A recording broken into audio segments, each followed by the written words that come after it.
जालिमों हिसाब दो, गोली का हिसाब दो। लब्बैक लब्बैक लब्बैक या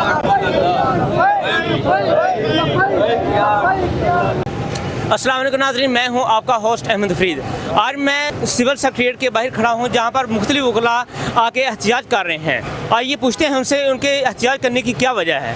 अस्सलाम वालेकुम। जी वालेकुम सलाम। सर, आप क्यों इधर एहतिजाज कर रहे हैं, क्या वजह है? हमारे एहतिजाज, हमारे पास ये पोस्टर हमने प्ले किया हुआ है, ये आप इसको देख सकते हैं। एक गोली रात सिविलियन पर चलाई गई है, वो चाहे किसी पार्टी के रुकन हो, वो राहगीर हो। हम ये पूछने के लिए आए हैं कि आखिरकार ये पाकिस्तान इन्हीं सिटीज़न का है, तो ये गोली चलाने वाले कौन है, ये गोली क्यों चलाई गई है? कहा यह जा रहा है कि इसराइल और हमास के दरमियान जो मुआहिदा है वो तय हो गया हुआ है या होने जा रहा है। ये इनका जाने का क्या मकसद है, क्यों अमेरिकन एम्बेसी जाना चाहते हैं? मेरी बात सुने, देखो ये पाकिस्तान किसी की जागीर है। यहाँ पे पाकिस्तानी सिटीज़न अपनी अप्रीहेंशन पे या किसी मामले में इज़हार यकजहती करना कि एक जुर्म है? नहीं।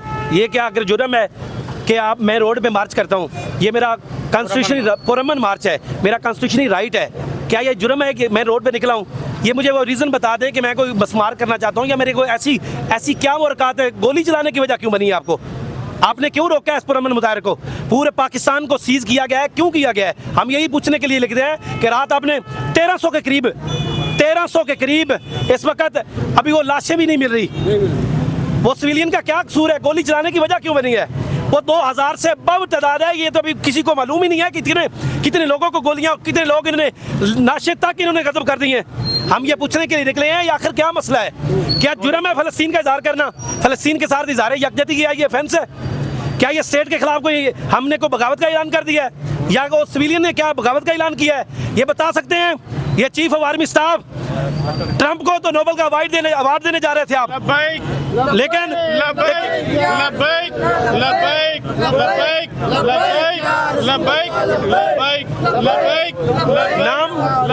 नाम अमेरिकन एम्बेसी का आता है जी। क्या अमेरिका के अंदर प्रोटेस्ट नहीं हो रहे?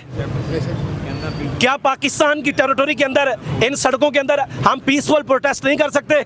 कि भाई मुझे क्यों निकाला वाला मार्च इन्होंने निकाला, इसी हुकूमत ने निकाला? ये बता सकते हैं इन्होंने क्यों निकाला था इस्लामाबाद से लेकर लाहौर तक? ये बता सकते हैं कोई? ये कैसी सवाल करते हैं? ये जी वो जो अमन वादा हो चुका था, अमन वादा हमको तोड़ने के लिए निकले थे। हमने यही कहा था बहुत अच्छा हो गया, हम अप्रिशिएट करते हैं, चाहे वो जिस हाथों से भी हुआ है वादा, हमको वायलेशन के लिए निकले वहाँ पे।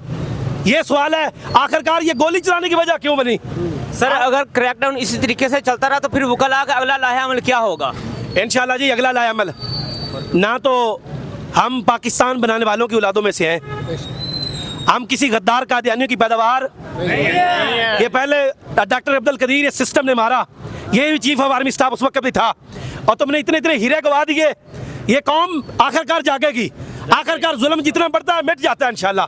आपने डॉक्टर साहब को नजरबंद रख के मौत के घाट उतारा और बेशर्मो हमसे पूछते हो आज डॉक्टर साहब की दी हुई इज्जतों की वजह से तुम्हारी इज्जतें हैं। जो कौम इस कदर बेहिस और बुज़दिल और बेगैरत हो जाए, ये हुक्मरान और उनके मरने वाले वो सारे गुमाश्ते, आज फील्ड मार्शल क्यों बाद मिला है?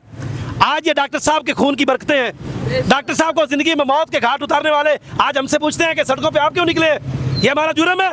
हम ये पूछते हैं, सारा ये मजमा पूछता है कि गोली क्यों चलाई?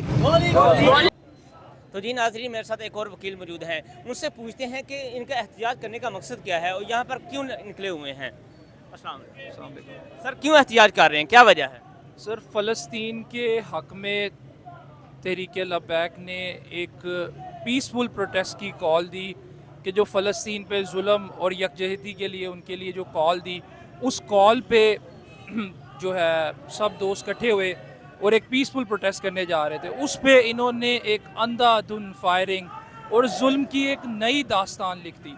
छोटे छोटे बच्चों पे, बड़ों पे सीधियाँ गोलियाँ चलाई गई और उनका कसूर ये था कि वो फ़लस्तीन के मुसलमानों के साथ यकजहती के लिए निकले थे। अच्छा, अगर तहरीक लब्बैक पर इसी तरीके से क्रैकडाउन जारी रहा तो उसमें अगला लाहे अमल क्या होगा वकला का? सर, उसमें हम इस पे जो भी लीगल एक्शन होगा, हमने पहले भी इस पे हरासमेंट्स और जहाँ जहाँ हमारे कारकुनों को ये तंग कर रहे हैं उस पर लीगल एक्शन किया है, लेकिन रियासत की भी कोई जिम्मेदारी होती है। हर जिम्मेदारी वकील ने नहीं ली हुई, हर जिम्मेदारी हमने लेते तो वकील ही हैं, लेकिन ये जब कानून कोई भी ऐसा रियासत जब कानून के दायरे से बाहर निकल जाए, कानून को ना माने, तो ये अवाम का हक है कि वो आके पीसफुल प्रोटेस्ट करें और इस पर रियासत मज़ीद माफ़ी मांगने की बजाय सीधी गोलियां ना चलाए। ठीक है, ये कोई दहशतगर्द नहीं है, ये लोग कोई चोर नहीं है, कोई डकैत नहीं है, ये अपने हक के लिए निकले हैं और ये हक इन्हें कॉन्स्टिट्यूशन ऑफ पाकिस्तान ने दिया है, 1973 ने दिया है।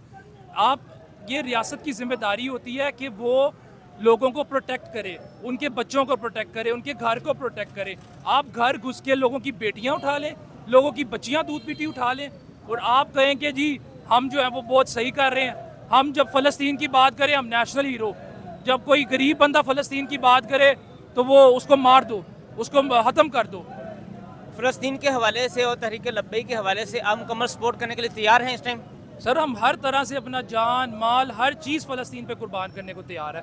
हम अपने लीडर के मौके हम देखें जी, कायदे आज़म मोहम्मद अली जिन्ना की कई हुई बात के साथ करें हैं कि इसराइल एक नाजायज़ रियासत है, हम इसको कभी तस्लीम नहीं करेंगे। हम काला कोट पहनते हैं, हम कायदे आज़म मोहम्मद अली जिन्ना रहमतुल्लाह अलैह की हर बात के साथ करें। बहुत शुक्रिया। वो कहते हैं कि हम तहरीक लब्बैक पाकिस्तान की हमायत करने के लिए मुकम्मल तौर पर तैयार हैं।